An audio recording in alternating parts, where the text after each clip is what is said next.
Hey, what's up, fellas? I'm Most Female Fan Steve Alicious here, and if you're a student of history, or if you've just watched Star Trek VI, then you know the quote from Spock, only Nixon could go to China. The reference, of course, being that because Nixon had spent his entire career building up his anti-communist credentials, he couldn't be labeled as a sympathizer for talking to the communist government in China.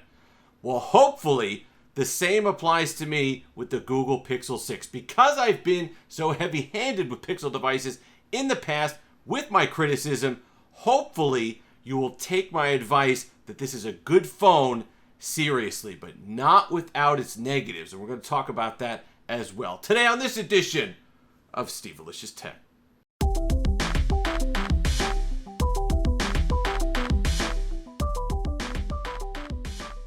And we're back as always. Thank you so much to all the new subscribers, up over 5,300 as of the taping of this video. If you've been loving all the tech, both old and new, go ahead and give that subscribe button a tussle.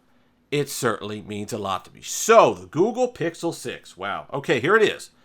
Now, there's something you have to understand and remember, and a lens that you have to view this phone through, which I struggled for the first day.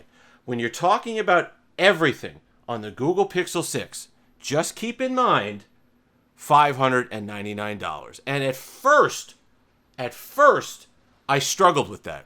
And the reason why I struggle with that is because of the nonsense that we heard for a week and even before that on Twitter, all over the place, advertising. Oh, this crushes the S21 Ultra. This is the new Android phone. This is the Apple's done. The iPhone 13. It was nauseating praise. You would have thought that this thing was, they're coming down from the mountain. You got the Pixel 6 in one arm and the Pixel 6 Pro in the other. And it took me an entire day to wipe away that nonsense from my brain and get down to business with this phone and look at it in the light that it should be looked at in. And I said to myself in the second day, I said, look, take away this logo, take away all the expectations. You were just handed this phone. It's $599. What do you think? And I got some very good things, and the good certainly outweighs the bad. I got some bad things that I don't like. But overall, this is a fantastic, fantastic deal for your $599. And don't go at it expecting you're going to get performance that at and above an S21 Ultra, because you're not. Because this, to me, is still the apex predator of Android phones. The performance, just raw power, the snappiness of what's going on with this particular, with One UI 3, it's beating this right now, okay?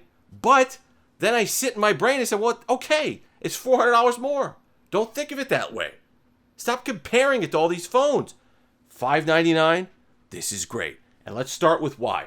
Build quality. Fantastic build quality. It's the best build quality that I've seen in a $599 phone to date, and maybe even going forward.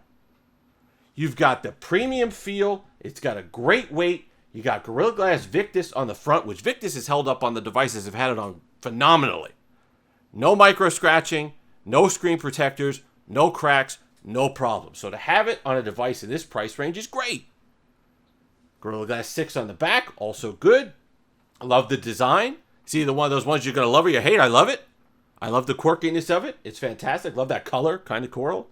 It's great. I love the fact that the display is flat. Flat displays. I loved when they did it on the OnePlus 9, and I love it here. And I love that it's squared off like a Note series device. When we look at content, when I make a video, or even a piece of paper, it's squared off. It's not these bizarre rounded edges that we have at the top viewing content. So when I'm watching videos and stuff, I love this nice, I just love the feel of the square display. Let's talk about that display. It's fine. It's got good contrast. It really reminds me of the Pixel 4 XL display. Now, I understand it's not Quad HD. It's 1080p on the 6, but the brightness really reminds me of the 4 XL. And the fact that it doesn't get that bright. It gets bright enough for me at 100. You know, I like really bright displays, so I put it at 100. But if you back it off to just 85, to my eye, it's tough to see on camera, but to my eyes, it gets a little dim. So you're going to want to run it at max or close to max, unless you're in a darker environment. But that's okay. Again, $599, right? The 90 hertz is great. No issues with that. Smooth, plenty smooth to me. 120 hertz is nice. It's nice when you have it. It's nice when it's thrown in. But I don't think it's something that you're going to want to necessarily bump up, spend an extra $300 for. Nor do I think that you're going to want to spend an extra $300 for a telephoto lens for the 4X or the extra 4 gigs of RAM. These are personal decisions that everyone's going to have to make. But for me, it doesn't make sense. So that's why I said, save the money, go for something like this at $599. You're not going to have any issue whatsoever. Look, the buttons are solid. The haptic motor is great. It feels great to type on. No issues with that whatsoever. Look, the fingerprint sensor, I do have problems with it. And some of this stuff, we're going to talk about Android 12 in a moment. But there's not somebody roaming the halls of Google that was like, hey Frank, this thing is not working right. Should we maybe work on that at some point, or are we just gonna ship it? Okay, fine, no problem. I mean, look, optical fingerprint scanning or thumb scans are not new. It's not ultrasonic. I know you wanted to save a couple bucks, so you don't use ultrasonic like Samsung did, and that's okay. There are plenty of better optical ones out there. The OnePlus 9 one is phenomenal. My Xiaomi Mi 9 SE from 3 years ago works better than this one. I did the thing where I added multiple fingerprints. I added the same thumb twice. You get 2. That's it. If I have to input the same thumb 3 times, then you just got to work on your software at that point. And I got to tell you, when I'm talking about the software, and Adam Tech Odyssey will tell you, I was hot in his DMs the first day I had this. Because Android 12 is a disaster, or was a disaster, all right? It was a disaster for me with the 4XL in the beta, and it was a disaster for me the first day I was using the Pixel 6. I had crashes, I had app issues, I had animation issues, I had touch issues. Oh, there we go with the fingerprint sensor. I had touch issues, not registering. I had problems swiping up and getting to certain things. It wouldn't register the touch. It was just delayed and laggy. There are some things still there, but the update from Wednesday did fix a lot of those concerns. It fixed a lot of what I felt was going wrong. Some of the things still do go wrong. When I open up the camera, I don't know if we got that little stutter. As soon as that little bit in the corner goes away, the little camera thing, the green one, when it goes from the full animation to the little dot, then the lag goes away. There's some lag in processing photos, which we'll talk about photos in a moment. But overall, Twitter runs horribly on this. That might be a Twitter issue, but you don't get to separate.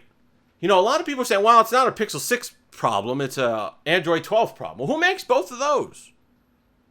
They had the software, they created the phone. I don't go around saying, well, the iPhone 13 is great, but the iOS has got problems. You can't separate the two. This is all you got. I can't get Linux on this from the factory. So I understand that, only 30% of the people maybe are having problems, which is weird. To me, that's more concerning. That's not more consistent with the problems across the board, because at least you can isolate it and fix it. But, certain issues, maybe apps have to be updated and all the rest of it for 12, whatever it happens to be. I'm sure it'll get done. But right now, understand there are going to be hiccups. And you got to take your chances with that.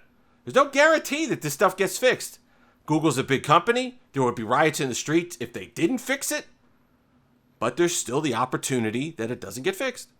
But for other than that, when it runs well, it runs really well.